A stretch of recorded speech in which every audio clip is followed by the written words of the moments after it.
Hello guys, Assalamu alaikum. This is Adiba's Kitchen. Welcome to my another vlog.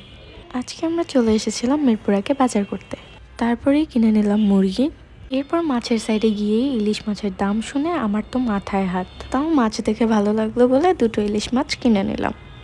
এরপর আরেকটু সাইডে যেয়ে দেখি অনেক ধরনের মাছ। তারপর চিংড়ি মাছগুলো দেখে ফ্রেশ লাগলো বলে 2 কেজি চিংড়ি মাছ নিয়ে নিলাম। তারপরে আমরা বাজার নিয়ে বাসায় চলে আসলাম। সেই বাজার গুছিয়ে ফেললাম কারণ আমাদের প্ল্যান হয়েছে আমরা যাচ্ছি বাহিরে। দেন আমরা রেডি হয়ে বেরিয়ে পড়লাম। একটু গল্প করতেই মেট্রো চলে আসলো, আমরা মেট্রোতে উঠে পড়লাম। দেন আমরা সবাই মিলে চলে গেলাম বসুন্ধরায় শপিং করতে।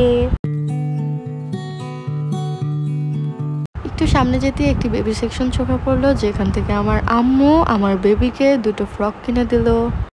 বাচ্চাদের এই সুন্দর সুন্দর কালেকশন দেখে এত ভালো লেগেছিল, মন চাচ্ছিল আমার জন্য কয়েকটা জামা নিয়ে নিই।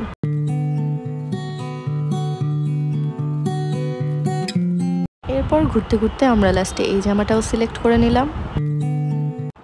এরপর আম্মু আমার জন্য কয়েকটা জামা দেখে নিল, জামাগুলো খুবই সুন্দর ছিল। এরপর আমরা খাবার অর্ডার দিয়ে দিলাম কারণ আমরা লাঞ্চ করে আসিনি বাসা থেকে অ্যান্ড খুবই খিদা লেগেছিল। মানে এত ক্ষুধা লেগেছিল যে যেভাবে পেরেছি আগে খাওয়া দাওয়াটা ঠিকঠাক করে খেয়েছি, দেন গিয়ে সব কাজ করেছি আমরা। অনেক টাইম হয়ে গেছিলো, তাই আমরা জুতা কিনে বাসার দিকে রওনা দিয়ে দিলাম। আজকের ভিডিওটি এতটুকুই। ভালো লাগলে লাইক কমেন্ট শেয়ার সাবস্ক্রাইব করে দিয়ে যাবেন। আল্লাহ হাফেজ।